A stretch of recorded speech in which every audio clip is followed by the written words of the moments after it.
यवतमाळमध्ये आदिवासींचा जनआक्रोश मोर्चा निघाला। महाराष्ट्रामध्ये आरक्षणाच्या मुद्द्यावरून आता चांगलंच वादंग निर्माण झालंय। एसटी प्रवर्गातून आरक्षणाची मागणी करण्यासाठी मोर्चा काढण्यात आला। या मागणीला आदिवासी बांधवांचा तीव्र विरोध आहे। तर बंजारा आणि धनगर समाजाने ही मागणी केली, मात्र मागणीला आदिवासी बांधवांचा तीव्र विरोध आहे।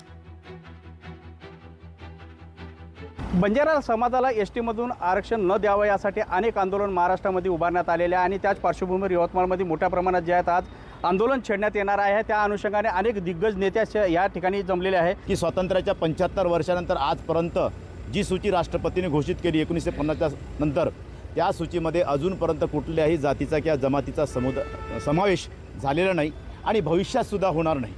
आणि त्याकरता लाखोच्या संख्येने यवतमाळ या ठिकाणी संपूर्ण आदिवासी बांधव या ठिकाणी एकत्र येऊन खऱ्या अर्थाने या मोर्चाच्या माध्यमातून आम्ही सांगू इच्छितो की अनेक लोकांनी प्रयत्न केले, अनेक आयोगांनी प्रयत्न केला, अनेक काय म्हणतात आयोगाचा अहवाल गेल्यावरती, परंतु कुठल्याही अहवालाला आजपर्यंत ना केंद्राने आणि राज्याला त्याला प्रतिसाद दिला नाही। त्यामुळे आमची ठाम भूमिका आहे की आजपर्यंत कोणी आलं नाही, भविष्यात या ठिकाणी कोणी येणार नाही, अशा प्रकारची प्रमुख मागणी घेऊन आम्ही या ठिकाणी सर्व लोक आम्ही या ठिकाणी आहोत। आदिवासी लोकांच्या असणाऱ्या नाकर्तेपणाचा, असंघटित असणाऱ्या आमच्या आदिवासी लोकांचा फायदा घेऊन एक दबावदेट निर्माण करून आम्हाला परत एकदा आदिवासी होता येईल का अशा पद्धतीचा प्रयत्न आहे।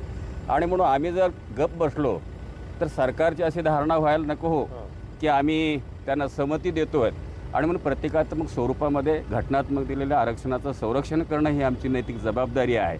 आणि म्हणून सत्ताधारी पक्षाचे जरी आमदार असलो तरी या समाजाचे घटक या नात्याने समाजाच्या हिताच्यासाठी त्यांचा असणारा हक्क आणि अधिकार हे आरक्षण आहे त्याचं संरक्षण झालं पाहिजे अशा पद्धतीची भूमिका असल्याकारणाने आमचा असणारा हा मोर्चा आहे। जे शोषित आहे, पीडित आहे, दलित आहे, उपेक्षित आहे, दुर्लक्षित आहे, नागवलेले आहे, रिजेक्टेड आहे, ओमिटेड आहे, या सगळ्या समाजव्यवस्थेचा अभ्यास करून एससी आणि एसटी हे घटनात्मक आरक्षण आहे। माझ्या बंजारा बांधवांना, धनगर बांधवांना जे कोणी आरक्षण मागतात त्यांना आमचा विरोध नाही आहे।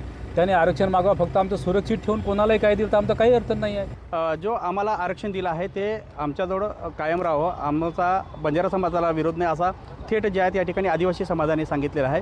येणाऱ्या दिवसामध्ये बंजारा समाजाला जे आहेत बंजारा समाजाला जे आहेत आरक्षण मिळेल का असा सवाल सुद्धा या ठिकाणी उपस्थित केला जात आहे। संजय राठोड, लोकशाही मराठी, यवतमाळ।